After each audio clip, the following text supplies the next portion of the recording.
uma alteração do corpo. Ok. Ou você vai ter uma vasculite primária, que ela só afeta o olho, e você é uma forma idiopática, você não sabe do que é, qual é a causa dessa vasculite. Ou você tem uma vasculite associada a uma inflamação ou uma infecção intraocular, com outras camadas do corpo, do olho envolvidas, ou você tem uma doença sistêmica que leva a uma vasculite. Vai cair numa dessas três. Tá? Daí a importância da gente ser um pouquinho mais sofisticado na busca pelo diagnóstico preciso. Com relação ao quais são os objetivos para você fazer um diagnóstico correto, é controlar essa inflamação, que pode ser desde observar até você fazer imunossupressão pesada. O espectro é bastante variável, a gente vai mostrar algumas coisas aqui. Os tratamentos podem ser completamente diferentes. Tá?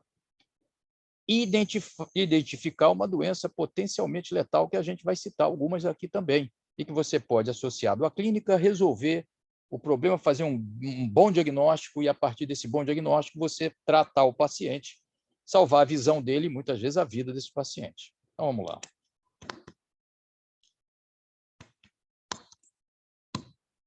Tentando passar aqui, pronto. Já foi tentado fazer, né, a demografia, né, um estudo epidemiológico dos pacientes com vasculite retiniana. Né? Esse é um paper do Rosenbaum, do James Rosenbaum, que é do Oregon, precisamente de Portland, né? Em que ele examinou 1.400 pacientes do serviço dele que tinham inflamação e que tinham uma vasculite retiniana, e cumpriu o critério de vasculite retiniana. Ele viu que era um pouco mais frequente em pacientes do sexo feminino. Né? E como todo processo inflamatório em que é intraocular, né, pode ser primário ou pode ser secundário, essas inflamações normalmente dão em gente jovem. Né? Não é frequente você ver um indivíduo com 60, 70 anos de idade desenvolver uma alteração inflamatória no globo ocular. Normalmente, se você for olhar de uma maneira geral, essas alterações inflamatórias pegam gente mais nova. Né? Então, a idade mais ou menos que eles tinham lá era por 34, 35 anos de idade. E eles viram que a vasculite retiniana ela estava presente em 50% dos olhos que tinham uveites. Tá? Agora, de uma forma que deixou eles um pouco assustados, é que só 1,5% dos pacientes tinham uma vasculite sistêmica, tanto que ele publicou o paper com o título da conclusão do trabalho dele. Pacientes com vasculite retiniana raramente sofrem de vasculite sistêmica. A gente vai mostrar alguns casos de vasculite sistêmica para vocês com a associação de vasculite retiniana. A imunologia da vasculite retiniana ainda é bastante questionada. Né? Existe um racional de que, muito provavelmente, pela própria natureza do processo, está relacionada à hipersensibilidade tipo 3. Vocês se lembram dos tipos de hipersensibilidade, né? Da tipo 1, 2, da tipo 1 anafilática, da 2 citotóxica, da 3 é mediada por complexo antígeno-anticorpo, e da 4 é reação tecidual de linfócitos T. Entendeu? Basicamente, é hipersensibilidade tipo 3, vocês vão entender até por quê. Vai afetar basicamente arteríolas capilares, vênulas pós-capilares, artérias maiores, menores, vai depender da doença que você tiver, que tiver na sua frente, que pode ser de grande calibre, médio calibre, pequeno calibre, enfim. E o achado típico, embora ele pode ser muito sutil, não pode ser assim uma coisa tão flagrante, são esses infiltrados perivasculares que, se você não fizer um tratamento precoce ou um tratamento ativo, e essas vasculites que necessitam de tratamento, o tratamento tem que ser pesado, você não vai perder, você vai tentar preservar o máximo da visão desse paciente, da função visual desse paciente, se você for agressivo. Né? A Só um agressividade... minutinho, Raul, deixa eu te interromper. Fale. Porque aqui a sala só tem capacidade para 100 pessoas e já atingiu o limite. A gente está tentando ver se consegue resolver essa parte para ver se amplia. Dá para esperar 5 minutinhos? Dá, lógico, com o maior prazer. Só um pouquinho que eu estou querendo ver aqui se eu resolvo essa parte. Eu estou tentando fazer de uma forma, eu estou tentando destrinchar a literatura eu não sei se o pessoal está achando o ritmo...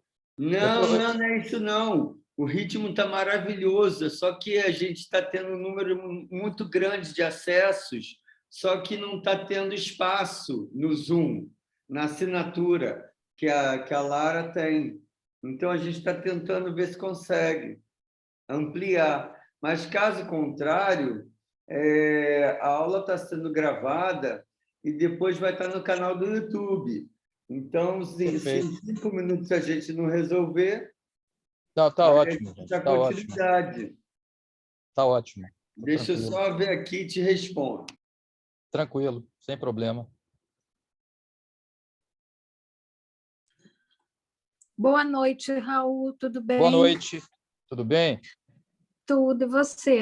Prazer ter Tranquilo. você conosco, mais uma vez. Muito prazer. Jaqueline? Eu não estou vendo, Jaque. Eu só estou vendo a minha tela aqui. Eu não botei o quadradinho para ver. Ô, querida, você está boa? Eu estou, e você? Eu estou tranquilo também. Agora eu estou te vendo. Está me vendo? Agora eu estou te vendo. Você hoje está no escuro, você precisa de mais holofotes. Não, tá.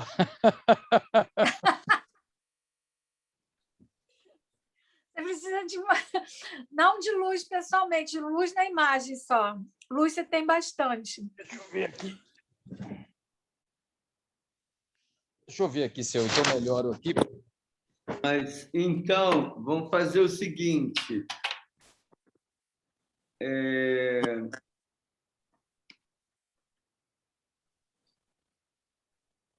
Oi, Jaqueline, tudo bem? Oi.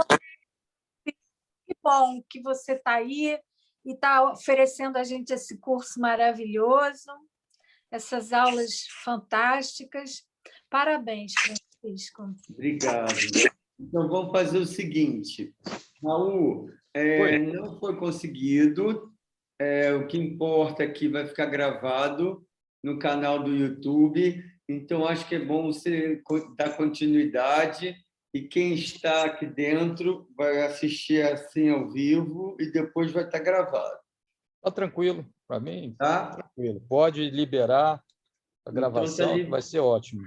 Não, pode continuar. Posso continuar. Então, a gente estava falando, Chico, a gente estava falando da imunologia das vasculites retinianas. Isso é, de um modo geral, isso não é uma...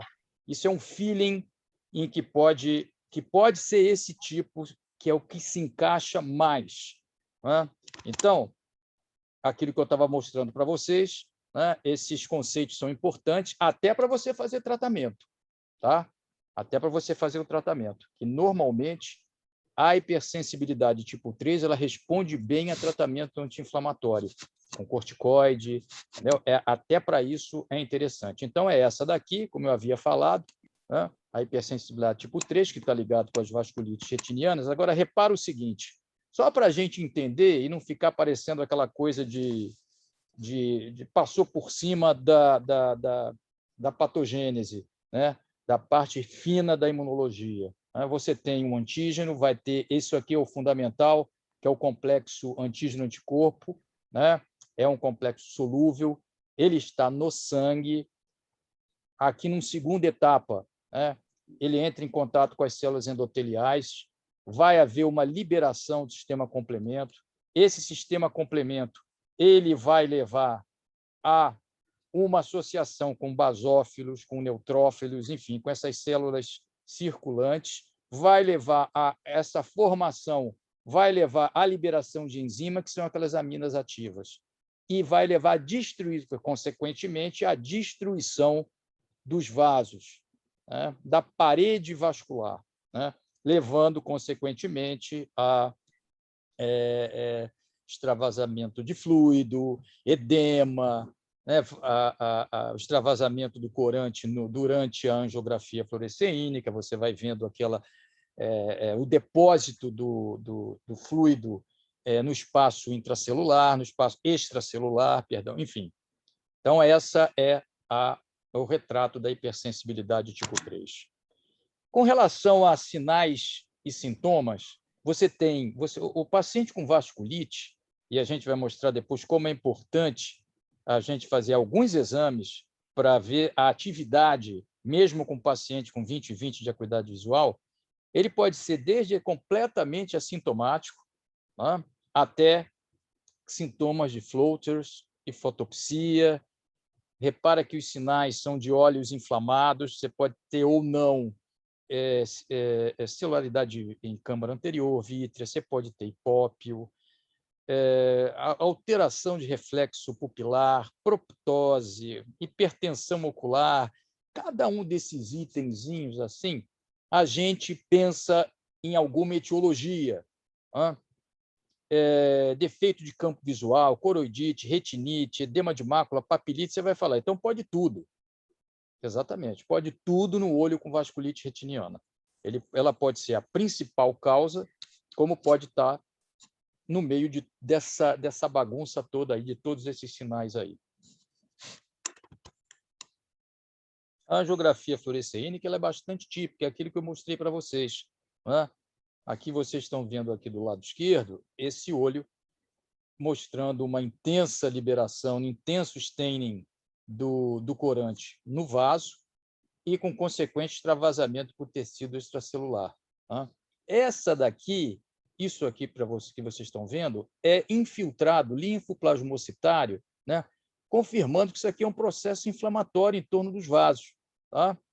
Se você fizer um histopatológico dessas regiões aqui, você vai encontrar isso. São esses infiltrados que, em maior ou menor grau, eles vão se depositar na parede dos vasos. Vocês vão ver que há casos em que as arteríolas são mais afetadas. Em outros casos, as vênulas. Há o comprometimento misto também, tanto da parte arterial quanto da parte venosa.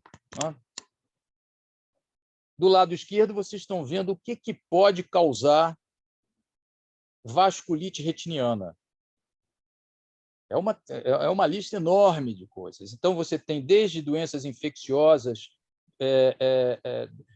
doenças inflamatórias sistêmicas, doenças malignas. Né? Você pode ter leucemia, linfoma, síndromes paraneoplásicas que podem cursar com vasculite retiniana, doenças eminentemente oculares somente, como a doença de Eales, Burchard, parsplanites, enfim.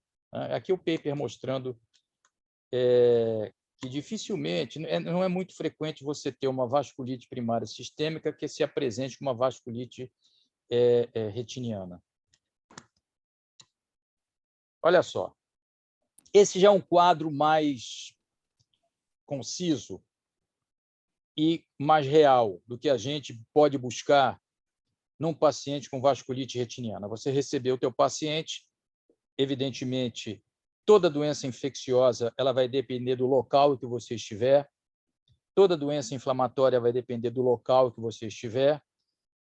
Eu fiz um fellowship de imunologia ocular no Canadá, eu vi 2 casos, durante 1 ano, frequentando um serviço de inflamação intraocular, 2 casos de toxoplasmose. 2, eram 2 brasileiros.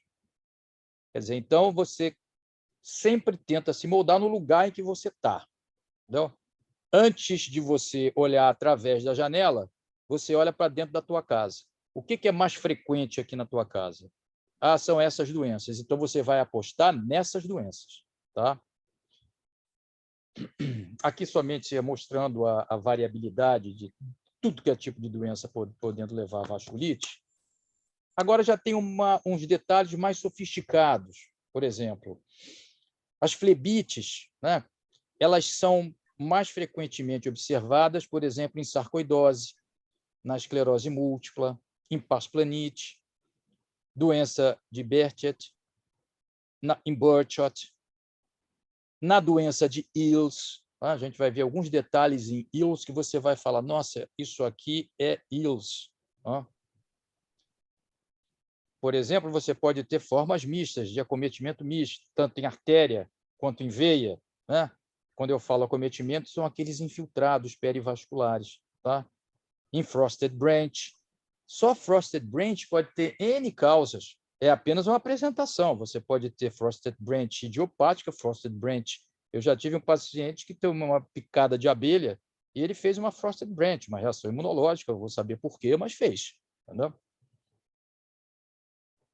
Aqui na forma arterítica primária, né? essas doenças que são mais afetadas à parte arterial, como lúpus, sífilis, toxoplasmose, né? A gente vai mostrar alguns exemplos que vocês vão ficar mais familiarizados com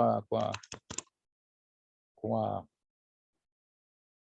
entidade. Olha só.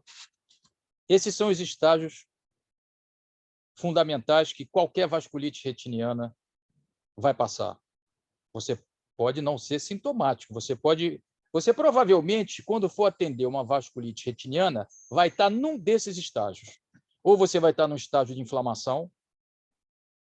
Essa inflamação ela vai levar por aquele mecanismo da hipersensibilidade tipo 3, com espessamento de célula endotelial, com destruição de célula endotelial, vai levar a fenômenos obstrutivos e que vai caminhar para uma isquemia.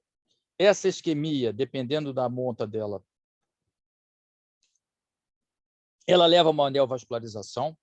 Essa neovascularização ela pode causar complicações, desde hemorragia vítrea até descolamento tracional da retina, enfim, complicações decorrentes desse processo, desse trio, inflamação, isquemia, neovascularização. Só para vocês terem uma ideia, aí à direita, você tem uma frosted branch num paciente com leucemia aguda.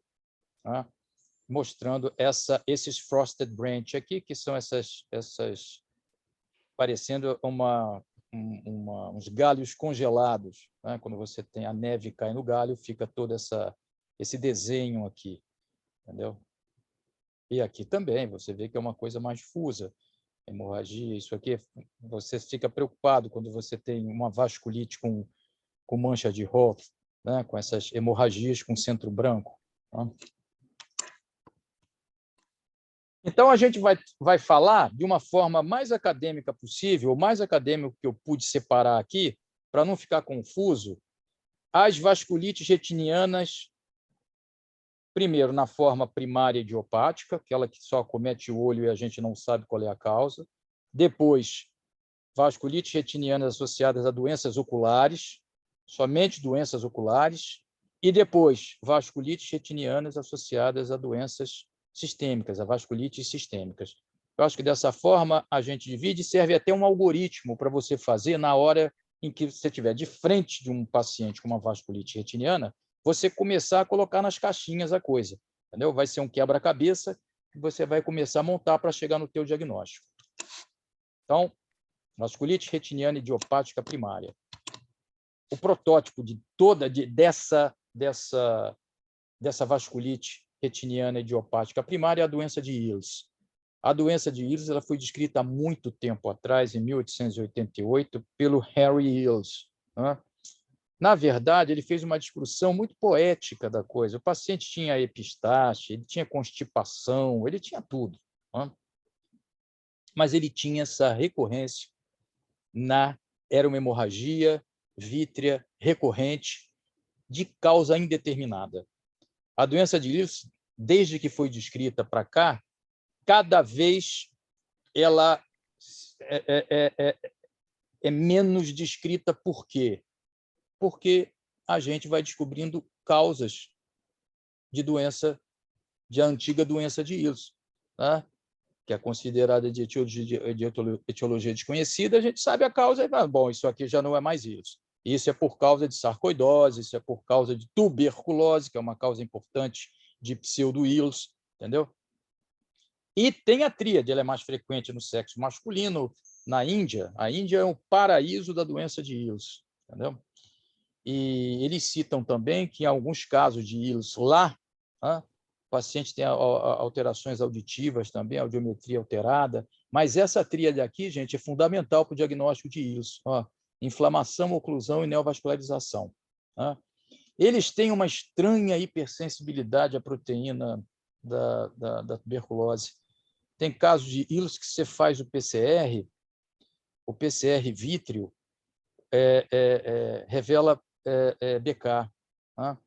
E na Índia é muito frequente a tuberculose. Então, eles tentam fazer uma ligação em que talvez alguns casos de doença de ILS sejam, na verdade, casos de tuberculose.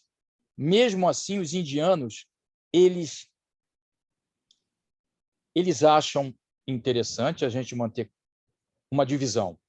Casos de vasculite retiniana idiopática é aquela mais branda, é aquela que não leva a complicações tão grandes como hemorragia vítrea, como neovascularização com hemorragia vítrea. Então, a vasculite retiniana idiopática ela seria uma forma branda da doença de ILS. Eu vou mostrar alguns casos de doença de ILS para vocês. Né? E com todas as complicações que a gente havia comentado antes.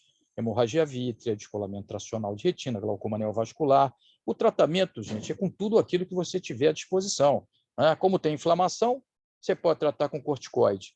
Como tem neovascularização, você pode tratar com antiangiogênico. Como tem isquemia, você pode tratar com laser. E como tem hemorragia vítrea e descolamento tracional, você pode fazer uma vitrectomia. Inclusive, tudo isso junto. Né? Esse aqui é um caso do serviço de um paciente jovem e que apareceu com esse quadro de isquemia periférica, uma retinopatia proliferativa periférica, em que você sempre deve botar como um diagnóstico, e na verdade vai ser diagnóstico de exclusão, a doença de ILS. A bilateralidade pode ser assimétrico, mas normalmente bilateral. Aqui você vê a zona de transição entre retina sã, retina isquêmica e retina sã, né? Já com neovascularização. Isso aqui pode acontecer, repara o embanhamento aqui, o infiltrado em torno da veia no paciente com ILS, né? Essas áreas aqui de hialinização dos vasos, né? O vaso fica hialinizado. Você consegue ver isso também em paciente com retinopatia falciforme. Tá? Olha a angiografia fluoresceínica do paciente com ILS, que você tem uma área de isquemia e na zona de transição você tem a neovascularização. Repara o nervo óptico, ele sempre envolvido. Por quê? Porque tem inflamação. O nervo óptico hiperfluorescente é sinal de inflamação intraocular importante. Tá? Olha o outro lado, mostrando a bilateralidade da doença de ILS, isquemia com vasculite da retina. Existem casos atípicos. Né? Esse aqui é do grupo indiano, mostrando que você pode... Repara esse vaso, essa vênula retiniana completamente ghost, né? Com hemorragia, uma área de isquemia importante. Aqui numa fase mais avançada, e esses fios brancos aqui na média periferia, em direção à periferia, com sangramento e com neovascularização, são bastante sugestivos de ILS. Tá? Então, bilateralidade, o paciente por volta de 30 a 40 anos de idade. Tá? E muitas vezes você faz a reação, você faz o PPD, vem um PPD ou médio reator, ou porque você fica na dúvida. Normalmente, o que é considerado é o seguinte: isso não é invasão direta da micobactéria, isso é uma reação retardada, né, da micobactéria. Então, você não precisa fazer tratamento sistêmico para BK. Você faz tratamento das complicações, laser, antiangiogênico, corticoide e tal. Tá? Normalmente, isso é considerado uma reação tardia, né? Não uma reação aguda do BK. O BK não está presente.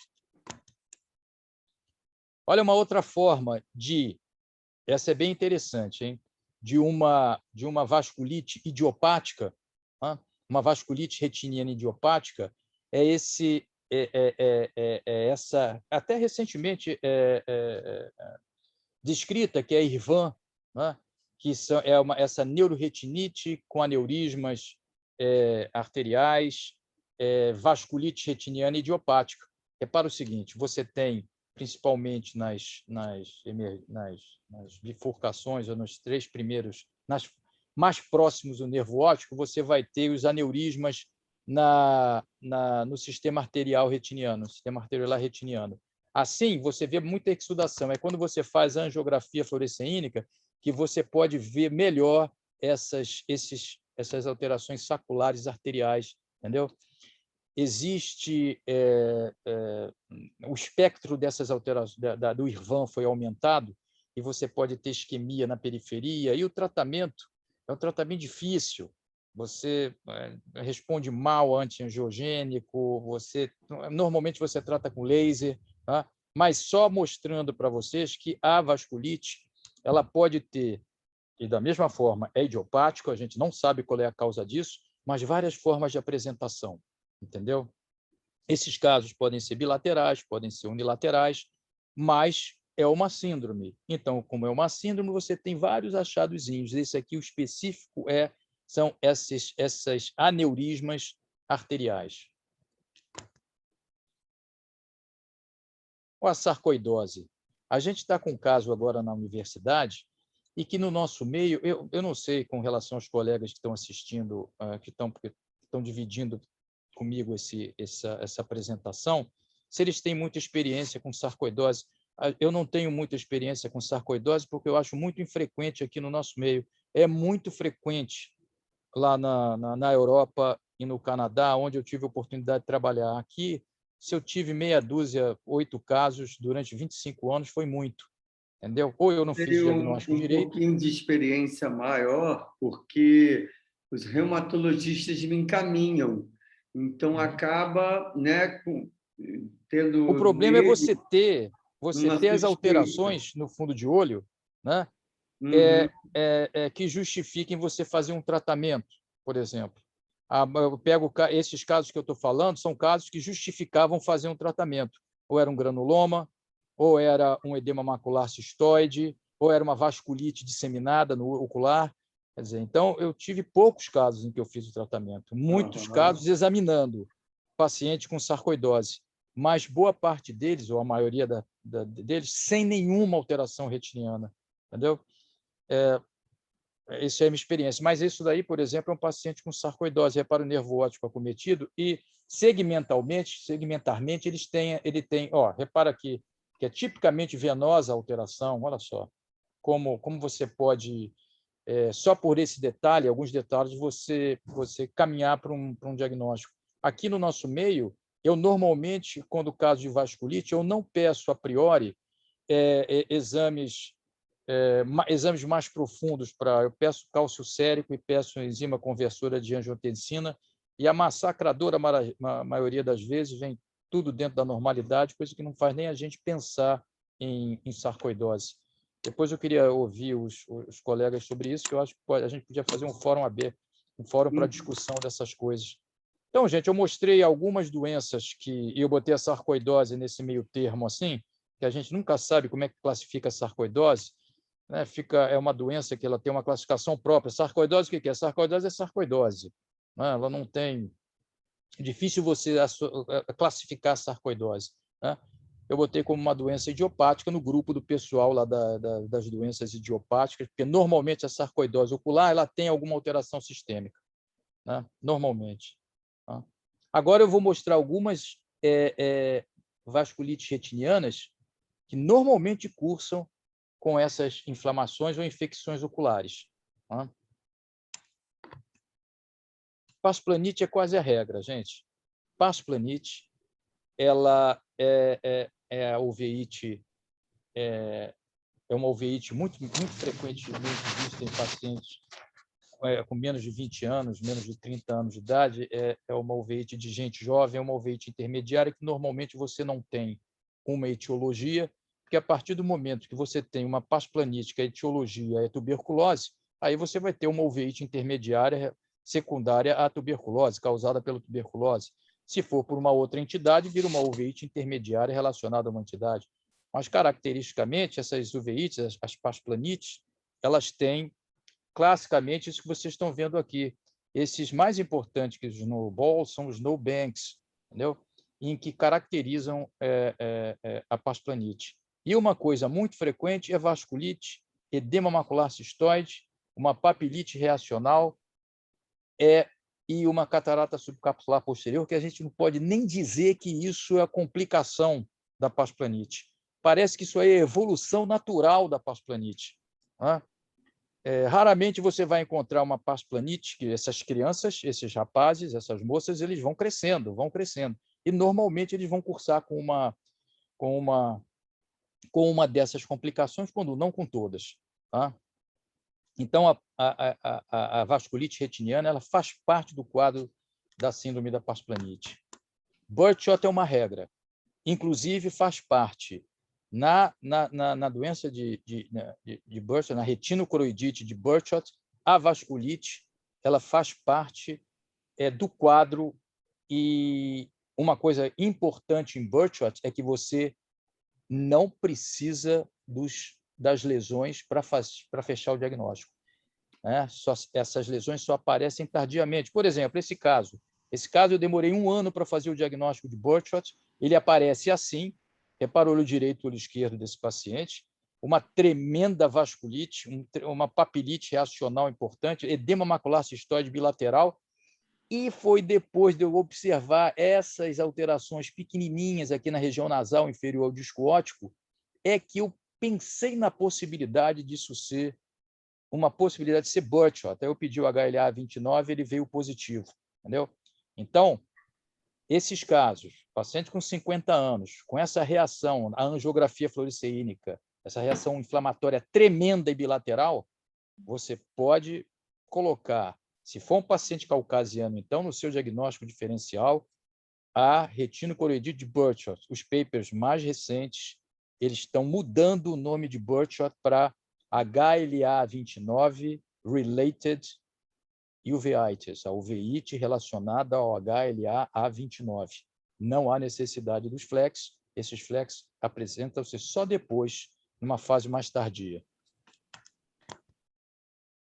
A frosted branch, né, a angeite de galhos congelados, né, a gente via com mais frequência. Aqui é um paciente, por exemplo, da fase do HIV, em que você tinha 30%, 40% dos pacientes com os HIV positivos, naquela fase inicial da AIDS, eles apresentavam retinite por CMV, entendeu? E levavam uma necrose retiniana, e levavam ao descolamento de retina, que era dificílimo de você manejar esse descolamento. Então, o CMV ele pode ser uma das causas dessa frosted branch, né, dessa angeite de vasos congelantes, né, dos congelados. Né? A necrose retiniana aguda, ela afeta preferencialmente as artérias retinianas. Repara bem. Né? Então, você vê um paciente em que as arterites, o sistema arteriolar retiniano está mais afetado que o venoso, um paciente com olho vermelho, com olho doloroso, aquela inflamação importante, né? Pode ter precipitado cerático, enfim. E você tem essas alterações isquêmicas na periferia, esse envolvimento arteriolar, pensar na possibilidade da síndrome da necrose retiniana aguda. A necrose retiniana aguda é uma síndrome. Toda a necrose retiniana aguda é uma retinite herpética, mas nem toda retinite herpética é uma necrose retiniana aguda. Por quê? Porque existem critérios para você fazer o diagnóstico de necrose retiniana aguda. Só para vocês verem, há algumas entidades que cursam com lesão, com alteração arterial, e outras com alteração venosa. Por exemplo, uma outra entidade que cursa de vez em quando com vasculite. Essa vasculite ela pode ser mista. São esses infiltrados. Né? Isso é muito característico de toxoplasmose, entendeu? Esses focais, né? que têm um epônimo de desses infiltrados focais de Caryelles, né? Esse Caryelles está se evitando botar o nome dele, que agora está uma onda politicamente correta, e ele era um oficial do exército nazista, né? E está se evitando, da mesma forma que a doença de Wegener virou GPA, porque Wegener era um major da SS, alguma coisa assim do tipo, está se evitando esses epônimos, enfim, mas é muito característico quando você vê esses infiltrados no vaso, né? Esses infiltrados segmentares no vaso. Repare bem aqui, um foco cicatrizado de toxoplasmose, que você vai ver ao lado, como é típico, um foco recidivado de toxoplasmose em atividade. Uma coisa que a gente não pode esquecer aqui no nosso meio são as arboviroses. As arboviroses, elas podem causar vasculite retiniana. Esse é um caso de dengue. Dengue pode causar, chikungunya pode causar, Zika é extremamente raro. Zika adquirida, ela causa conjuntivite, né? Eu nunca ouvi falar de nenhuma vasculite retiniana associada à Zika. Repara que a Zika ela pode ser congênita, que aí tem todas aquelas alterações que teve moda agora no Brasil, e a Zika adquirida tardiamente. Essa, basicamente, é olho vermelho. Agora, as outras arboviroses, elas podem causar vasculite. A dengue é a principal delas, né? E é uma vasculite importante, com isquemia importante e que leva a uma tremenda perda visual, tá? Nós temos casos de vasculite por chikungunya em que deixa perda visual, ficou com 20 e 30 de visão, mas a moça sente o problema, e o campo visual detecta o problema, tá? Então, nós mostramos um grupo de vasculites retinianas relacionadas basicamente ao olho, de etiologia indeterminada. Depois, mostramos doenças infecciosas, algumas delas, né, que cursam também, podem cursar também com vasculite. E agora a gente vai mostrar um grupo especial de vasculite retiniana secundária às vasculites sistêmicas primárias. Esse grupo de doenças é um grupo muito heterogêneo, né? E que as alterações oftalmológicas, as alterações retinianas, ela pode ser a primeira manifestação, tá? E é muito importante você fazer o diagnóstico diferencial com vasculites infecciosas. Eu vou mostrar algumas para vocês. Olha só. De todas essas vasculites sistêmicas, a que disparado causa mais vasculite retiniana é a doença de Behçet. Repara que aqui é um esquema muito interessante, mostrando gradualmente do maior calibre para menor calibre aqui, quais são essas vasculites primárias que afetam, correlacionando com o tamanho do calibre do vaso que vai ser afetado. A doença de BC ela pode afetar qualquer coisa, ó. Ela vai da aorta à veia cava. Então, você pode ter uma vasculite retiniana.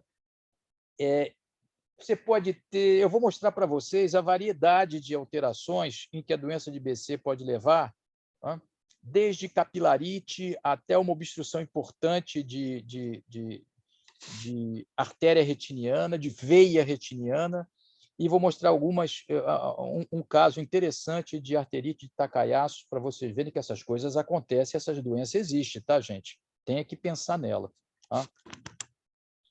Qual é a frequência do envolvimento ocular nessas vasculites sistêmicas primárias? Como eu falei para vocês, doença de BC disparado, 70% dos casos, você vai ter um acometimento ocular, em 70% dos casos. Não necessariamente vasculite retiniana, mas boa parte das vezes vasculite retiniana também, tá? Arterite de células gigantes, granulomatose e polangeite, tá? Que eu estou falando para vocês que a granulomatose e polangeite, que era a antiga doença de Wegener, a da arterite Takayasu, pela arterite nodosa, enfim. Eu vou falar só de duas dessas, só para dar um alô para vocês. Então, a doença de Behçet, que foi descrita pelo Behçet, que era um dermatologista turco. Eu tive a oportunidade de visitar, eu não fui para isso, que alguém vai já me perguntar, você foi visitar um hospital em Istambul por causa da doença de Behçet? Não, porque eu tinha uns amigos em Istambul, médicos, oftalmologistas, me levaram para visitar. E a doença de Behçet, ela é igual a toxoplasmose no Brasil. Lá, alguém da tua família vai ter doença de Behçet, na Turquia. Está ligada ao HLA-B51, principalmente nos países que estão na Rota da Seda.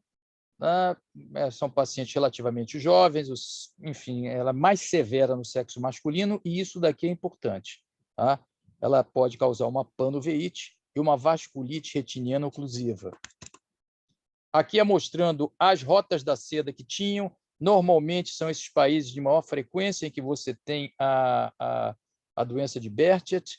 Tem uma que sai, uma rota da seda que sai de Cantão, aqui na China, outra que sai de Java, aqui na Indonésia, e que esses mercadores eles levavam a seda até o mar Mediterrâneo, aqui aos portos italianos, e daqui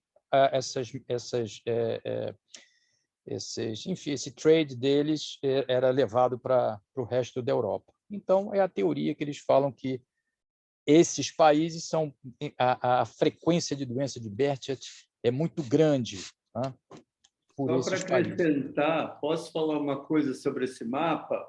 Pode. Por que vira a Turquia o país de maior incidência e prevalência? Esse daí foi minha tese de doutorado, desculpa interromper, porque os comerciantes e os Paravam em tecelãs Constantinopla, chineses, né? durante a tomada de Constantinopla, eles Sim. ficam presos na passagem do comércio que vinha através da Rota da Seda. Então, na tomada de Constantinopla, eles não passam mais, então os tecelãos chineses ficaram parados ali, os comerciantes que disseminaram o gene com a população turca.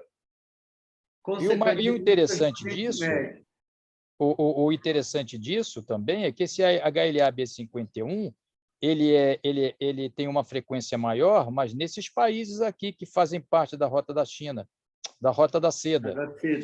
Você, com os pacientes orientais, por exemplo, de São Paulo e dos Estados Unidos, essa frequência de HLA-B51 ela não é tão marcante quanto nesses países aqui da Rota da Seda.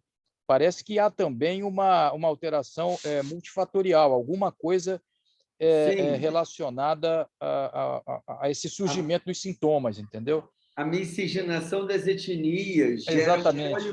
Melhor ainda, ótimo. Esses É uma boa... polimorfismos levam a frequência mais reduzida, porque muitos afrodescendentes que migraram para os Estados Unidos, ou os próprios ameríndios, né, que viviam lá, eles não eram portadores do gene.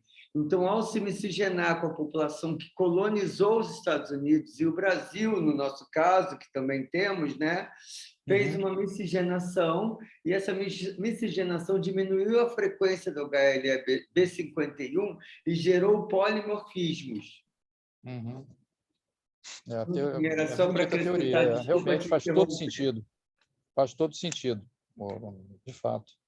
Enfim, foi só um pitaco histórico. Existem critérios para diagnóstico hoje em dia, associações internacionais de doença de Behçet, enfim, em que isso se define. Clinicamente, é aquilo que você tem que examinar. Quando eu vejo um paciente com vasculite retiniana, gente, é sentar e conversar com o paciente. Você conversa com o paciente. Inflamação intraocular, infecciosa ou não, desde que seja uma inflamação, conversa com o paciente. Há questionários que são muito interessantes, funcionam bem em países mais desenvolvidos. Os nossos desassistidos, eles muitas vezes não entendem o nosso questionário, é uma coisa que dificulta a gente fazer o diagnóstico, mas eu acho que quanto mais cuidadoso você é na conversa, você tem chance de chegar num diagnóstico preciso. Enfim, agora a gente chega no importante da doença de Behçet para o pessoal, para a gente da retina, e para os oftalmologistas é a vasculite oclusiva. Né? Você pode ter uma panveíte, como você está vendo do lado, com aquele característico hipópio, mais as vasculites oclusivas. Entendeu? Aqui no lado direito você está vendo uma vasculite oclusiva. Normalmente, você tem uma obstrução de ramo de vaso da retina. Repara que o paciente com doença de Behçet que você tem uma oclusão venosa da retina inflamatória, tá? É inflamatória, diferente das oclusões em que você tem, das oclusões de ramo, e que você tem como fator de risco cruzamentos arteriovenosos, não é aqui, não é o caso aqui, tá? É uma alteração inflamatória da parede do vaso. Tá? Aqui mostrando outros sinais da doença de Behçet que você pode ter. Repara o nervo óptico bastante inflamado, a vasculite retiniana é importante, tudo levando ao edema macular cistoide. Agora, isso é fundamental em Behçet. Você só consegue ver capilarite em Behçet quando você faz angiografia fluoresceínica. E se você puder fazer uma angiografia fluoresceínica de uma wide field, ela vai melhorar muito, vai aumentar muito a sensibilidade do seu diagnóstico de capilarite em Behçet. Isso quer dizer que a doença de Behçet está em atividade. Repara a capilarite, eu vou mostrar um outro slide para vocês, aqui um wide field, de um paciente com Behçet. Repara bem. Isso está completamente em fase, tem uma doença aguda, doença em atividade. Né? Você não vai ver isso só com o oftalmoscópio ou só com a retinografia simples. Repara aqui você uma forma de tratamento, enfim, não vem ao caso para a gente mostrar, mas só eu gostei de incluir a doença de Behçet nas vasculites para mostrar a importância da wide field, da angiografia com wide field em pacientes com vasculite. O que você descobre na periferia desses pacientes? Muitas vezes você tem uma região macular, que é aquilo que permite, que a gente consegue ver nos 50 graus da nossa retinografia, né? Aí você chega um pouquinho para cá, um pouquinho para lá, um pouquinho para lá, e você não vê áreas de isquemia, né? Aí, de repente, aparece o paciente com você com hemorragia vítrea e você não sabe por quê. Então, o wide field é uma tecnologia sem volta. Tá? Ela, de agora em diante, sempre que a gente puder, é utilizar o wide field. Pena que é extremamente caro para a gente fazer de uma forma mais rotineira.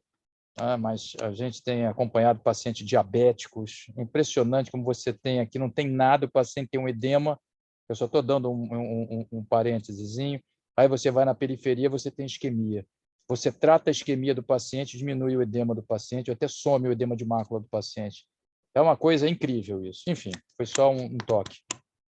E, por fim, a doença de Takayasu, que eu quis mostrar para vocês, ela é subdiagnosticada, normalmente é aquela que a gente chama de doença sem o pulso, né? Você não consegue determinar o pulso dessas pessoas, né?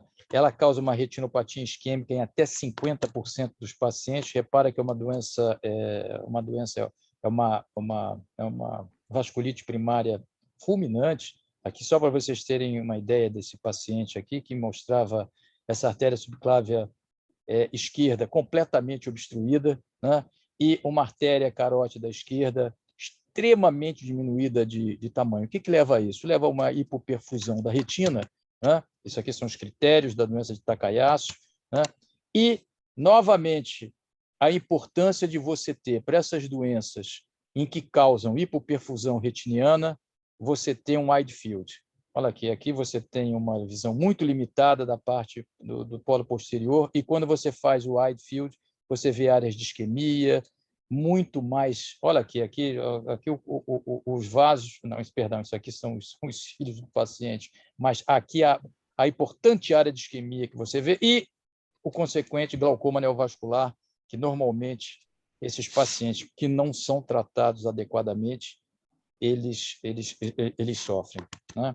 Aqui é uma entidade chamada retinopatia de Takayasu, quando você tem já uma área tremendamente importante. Aparece esse olho direito aqui, uma isquemia total nessa doença. mostrando que a vascularização da retina estava contida somente em torno do nervo óptico. E aqui uma neovascularização importante, esse olho vai ficar igual ao outro, se não fizer nenhum tratamento específico. Bom, para o pessoal da cirurgia da catarata, as vasculites retinianas, elas estão... Essa está na moda, né? Os europeus bolaram uma ideia de botar uma cefalosporinazinha depois de uma cirurgia de catarata e que reduzia em 5 vezes a possibilidade de você ter uma endoftalmite. Pois bem, os americanos resolveram imitar. Só que esse antibiótico que era liberado na Europa não era liberado nos Estados Unidos. O que eles fizeram, então? Vamos pegar um liberado. E pegaram a vancomicina. Então, a moçada, o pessoal da cirurgia de catarata resolveu colocar vancomicina na câmara anterior após as cirurgias de catarata dos pacientes. O que aconteceu? Começaram a surgir isso que eles chamam de ORV. O que é o ORV? Hemorrhagic Occlusive Retinal Vasculitis. Desculpe falar, não, enfim, esse quadro dantesco após que estava relacionado à vancomicina. Essa vasculite, esse processo inflamatório, né, isso aqui é um caso do Emmett Cunningham, que o paciente tem 20 e 30 e aqui ele tem vultos, talvez. Isso aqui, gente, é a angiografia fluoresceínica do paciente. Repara a isquemia em 360 graus desse olho direito do paciente, que está na C, e o olho em D, praticamente, absolutamente isquêmico. Entendeu? Então, o que acontece? Os cirurgiões já estão deixando de praticar esse tipo de procedimento na cirurgia, pós-cirurgia de catarata. Eu não sei se tem cirurgião de catarata me assistindo, assim, dividindo comigo esse tema, mas eu acho que se ele teve alguma experiência com isso, ou se alguém teve alguma experiência com isso, poderia falar. A gente tem um caso dividido com o professor Márcio Neme, em que eu vi e que era ORV, entendeu? Já tem alguma tentativa de tratamento fazendo antiangiogênico, já tem alguns casos relatados, mas o melhor, gente, é não fazer isso, é não fazer vancomicina em câmara anterior. Bom, você pega um paciente na tua frente com vasculite retiniana, você vai me perguntar, Raul, o que você faz? Primeiro eu vou conversar com o paciente, né? Conversar dentro da minha realidade. Já vou pensar em bicho, como eu falo para os residentes em geral, falo para os fellows, doutorando, mestrando, em qualquer lugar. Gente, no Brasil você pensa em bicho em primeiro lugar. Depois você começa a sofisticar nas suas elucubrações, entendeu? Hemograma, VHS, proteína C reativa, eletroforese de proteína para você afastar uma possível retinopatia falciforme, tomografia de tórax, PPD, eventualmente, se o paciente puder, IGRA, né? VDRL e FTBS, já tive caso de vasculite retiniana, uma senhora de 70 anos de idade, com hemorragia vítrea, em que o diagnóstico foi fechado com VDRL e FTBS. Faz parte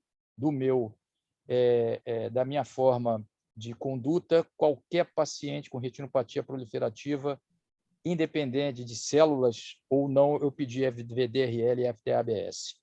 Cálcio sérico e enzima conversora de angiotensina e as provas reumatológicas para os casos em que a gente tiver conversar com o paciente e tiver alguma história. História familiar é importante, hein, gente? Tá? Doença autoimune, normalmente o paciente tem uma coisa, a tia pode ter lúpus, o outro tem doença mista de tecido colágeno. Tal. Essas doenças autoimunes, muitas vezes, elas se propagam pelas famílias, mas não necessariamente são as mesmas. Tá? Tem até teorias interessantes, né, de proximidade de locos, tá? Em que essas doenças têm locos muito próximos uns aos outros, pode ser afetar um familiar, aí de uma outra forma afeta o outro familiar, enfim. Tratamento. Gente, o tratamento, se você descobre a alteração sistêmica, você vai tratar a doença sistêmica e as complicações oculares dessa doença. Hoje em dia, a gente tem várias coisas, várias formas de você tratar. Você pode tratar com esteroide. Normalmente, eu não sei se é até redundante a gente falar, porque a gente está com uma audiência muito especializada. Você vai pesar, você vai ver a agressividade da coisa, você vai ver o curso do teu tratamento. Muitas vezes resolve com uma triamcinolona intravítrea, muitas vezes vai resolver com corticoide oral, muitas vezes vai resolver com poupador de corticoide ou até com biológico. São excelentes para determinados casos. Vai depender de caso para caso. Muitas vezes você chega ao point of no return. Não adianta você controlar a doença sistêmica, porque você já deu o peteleco, o efeito dominó já entrou em ação e o olho ele vai sozinho, independente do controle, do bom controle da sua doença sistêmica. Aí você tem que tratar as complicações oculares, isquemia, edema, enfim.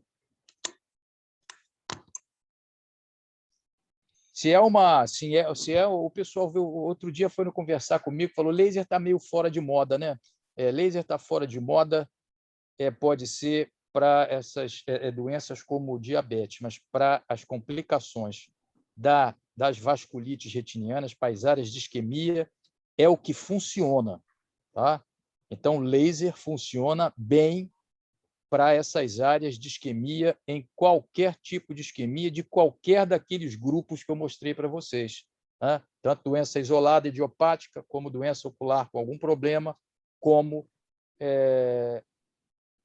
essas vasculites primárias da retina. E você deve seguir esse paciente para o resto da vida. Alguns casos, isso é muito discutido na literatura, vocês vão ler, tem gente que topa, tem gente que pacientes que têm visão de 20/40, ou melhor, você não mexe, você só acompanha. Isso é bastante questionável, é uma coisa que tem gente que trata, tem gente que não trata, tem gente que acompanha. Eu atendi há pouco tempo um colega médico ele só tinha fotopsia, tá? Foi ver, ele tinha um embaiamento bilateral, e que nós fizemos um workup, não tinha nada, estava tudo ok, a gente acompanhou. A evolução foi boa, ele só fez uma pequena atrofia periférica desses infiltrados e acabou. Não teve mais nada. Tá? Então, nesse caso, a gente acompanhou de perto, o colega era confiável e tal. Não precisou fazer laser, não precisou fazer nada, só observar. Tá? Aqui é só mostrando para vocês que nas áreas de isquemia você pode fazer você pode usar laser associado com intravítrea, enfim. Aí, gente, o céu é o limite para você fazer o bom controle dessas complicações das vasculites retinianas. Então, eu só quis mostrar para vocês como esse sistema vascular retiniano ele pode ser envolvido de diversas maneiras, tá? E como pode ser complexa a abordagem desses casos? É complexa para qualquer um, e aqui nos Estados Unidos, no Japão, em qualquer canto. É complicado. E muitas vezes você vai pesquisar, você vai tentar buscar o diagnóstico e você não vai encontrar. Aí você deve parar, respirar, falar: bom, eu não encontrei o que é, mas eu vou ter que tratar esse olho.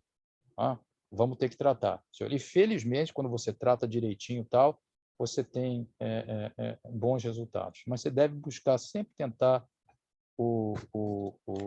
ir atrás do diagnóstico, o máximo que você puder.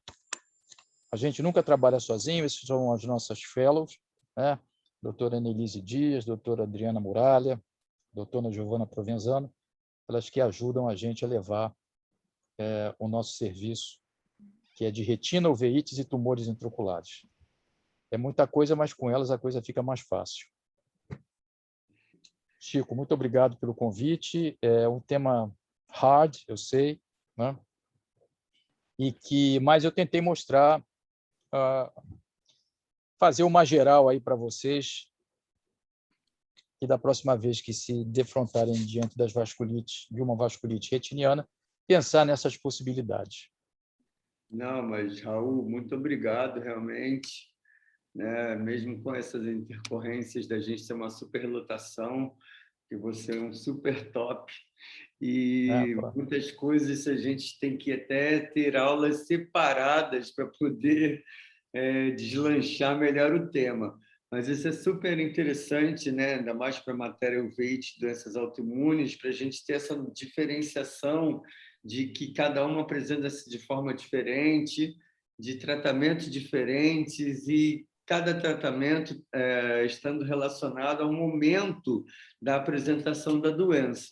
Então, isso daí clareou muito, né? Pelo menos colocou na nossa mente claro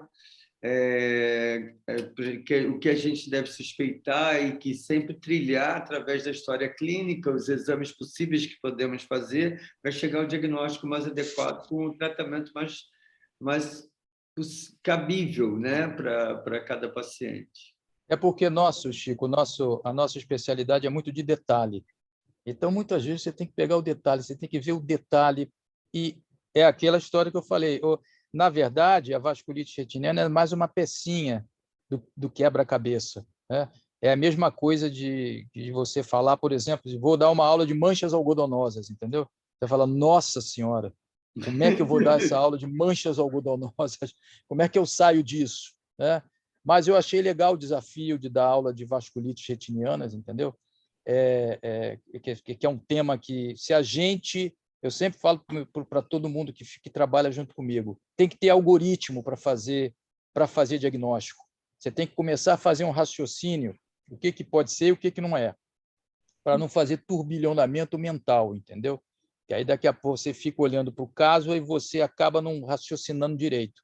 Então, vai fazendo, vai captando, diante daquilo que você sabe, detalhes. Olha, idade do paciente, lateralidade, sexo, tem célula, não tem célula, é artéria que está afetada, é veia, é misto. Como é que você está entendendo? Para você chegar no diagnóstico. Eu acho que é por aí que a gente fecha um diagnóstico. Não é fácil. Ótimo. Como diz o Foster, retinal vasculitis business is a hard business. E aí, Jaqueline? Eu só tenho a agradecer, né, e parabenizar, porque é uma aula magistral, né? Você conseguir reunir e diagnosticar com cada detalhe que ele apresentou, exatamente isso. É uma coisa assim inédita, vamos dizer assim. E vale muito a pena assistir todas as aulas do Raul. E eu falo do curso dele, que ele está dando, o curso multimodal, que é um espetáculo. Eu acho que todo mundo tem que assistir a isso. E eu só tenho a agradecer, né, por ele, pela minha filha, por tudo que ele tem dado para a gente. Muito obrigada, Raul. Que isso, é um prazer estar aqui com vocês mais uma vez. Muito obrigado. E se vocês quiserem, gente, eu estou aqui, se vocês perguntarem o que eu puder responder, o que eu souber responder, eu vou responder para vocês. Se vocês tiverem algum questionamento para fazer, se estiver ao meu alcance, eu fico aqui à disposição de vocês. Aqui, no momento, a gente teve que silenciar, porque muita gente... Mas não sei se a gente consegue liberar alguém que... Deixa eu ver se aqui no chat tem alguma pergunta. O chat não tem pergunta, não. O chat só tem parabéns para você. Poxa vida, muito obrigado. É ótimo estar aqui com a gente, dividir... Você fez pico de audiências, né? Que bom. E a única coisa de pergunta que nós temos é um agradecimento mesmo a todas as pessoas que escreveram no chat para a gente. Muito obrigado por estar com vocês mais uma vez. O que vocês... Não sei se vocês tiverem alguma coisa a mais. Obrigado. Chico, muito obrigado Imagina. pela essa oportunidade de falar com o pessoal. Estou vendo alguns amigos aqui, ó. Álvaro, lá de Campo Grande, lá do Mato Grosso, mandou um abraço para o Álvaro. Estou vendo geral aqui. Né? Marcos Cupelo, ó. Gente que veio, os amigos que vieram, Fábio Nogueira, o pessoal, Acácio Muralha. Olha só o pessoal. Estou vendo Gente todo do mundo Brasil aqui. inteiro está aí. Olha só. Todo Tem uma honra, né? Para minha matéria, né, e do Departamento de Retina e UV, lá do CEPOL, a gente ter tanta gente do Brasil junto, de alto nível. E Até a Giza, ó, a Giza é uma reumatologista, ó, e veio participar do nosso. Ó, que legal. Ó, Giza, se eu falei alguma besteira, você me desculpe, tá? Mas é uma reumatologista. Então, ó, eu não sou reumatologista, nem dublê de reumatologista eu sou, mas... De jeito nenhum, parabéns, achei sensacional. Tá de parabéns, achei muito bom. Excelente. Obrigado, Giza. Muito obrigado. A gente está colocando, Raul, especialidades diferentes, né? Ainda mais a Giza, ela pediu para participar das aulas, porque agora, como entrará as não infecciosas, autoimunes, reumatológicas, inflamatórias, então tem alguns reumatologistas de alguns serviços que participam e participarão.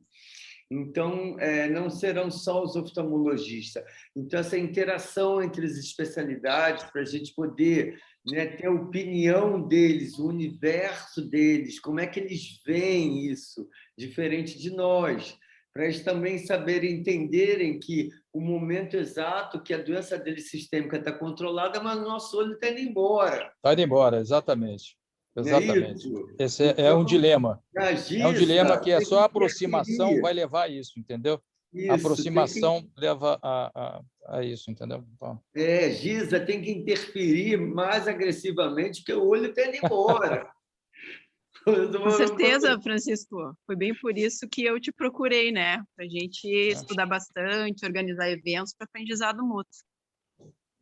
Eu acho que isso daí é muito interessante, acrescenta a gente para os residentes, né? Que o nosso foco aqui inicialmente eram os residentes, mas agora tem os outros especialistas que também entram e fazem comentários.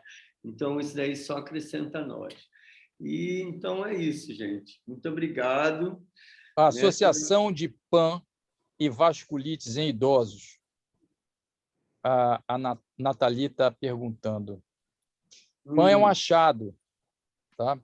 PAN é uma isquemia de plexos retinianos, né?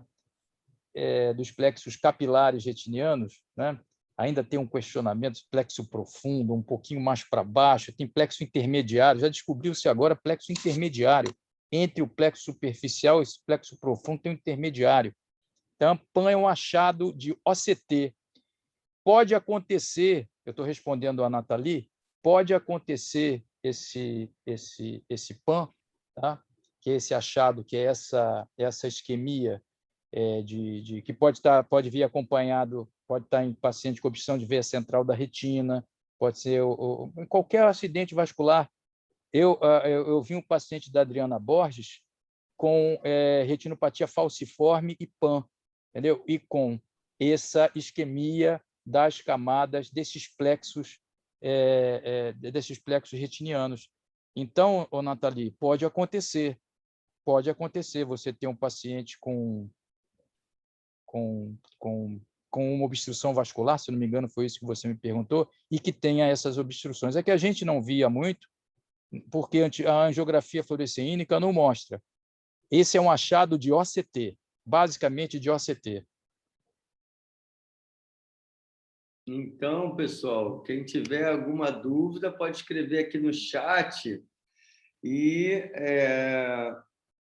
o Lucas está dizendo que no OCTA também tem, né? Mas o OCTA provavelmente, né, Raul, isso é um complemento ao OCT.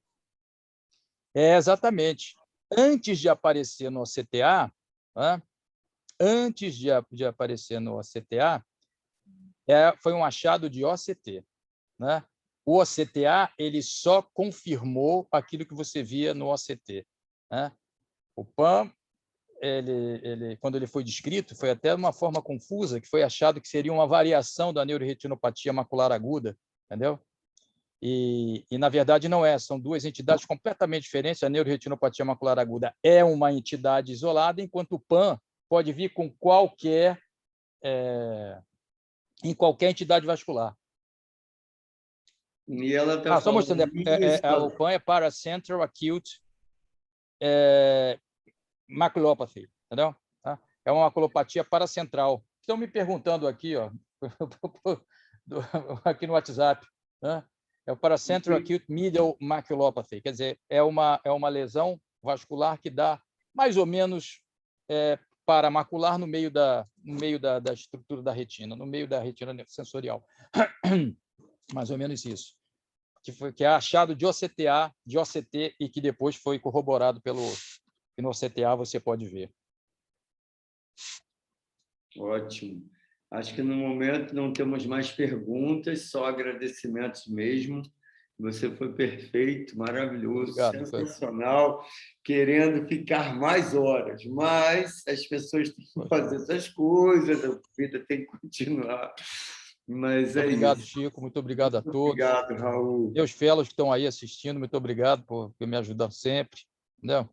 Annelise, Adriana, Gil, meus ex-fellows, Vinícius Vanzan, Léo Cravo, Gabi Onofre, e eles estão Rafa Pena, um fellow de 1900. Estou brincando, o Rafa vai depois. Rafael Pena, João E Paulo. aí, para os que não conseguiram entrar, está sendo criado o canal do YouTube, porque, como tiveram aulas que passaram de 1 hora, eles estão tendo que fazer uma segmentação, né, uma organização para ter toda a disciplina de doenças autoimunes e uveites do CEPOA num canal do YouTube. Então, em breve, isso daí vai estar disponível.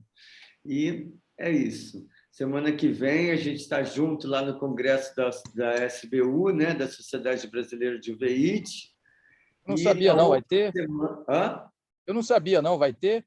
Vai, casos clínicos pelo Brasil. Tá certo. E é retina o tema. E é retina. Né? Eu estou A sabendo. Emiliana já deve ter te comunicado.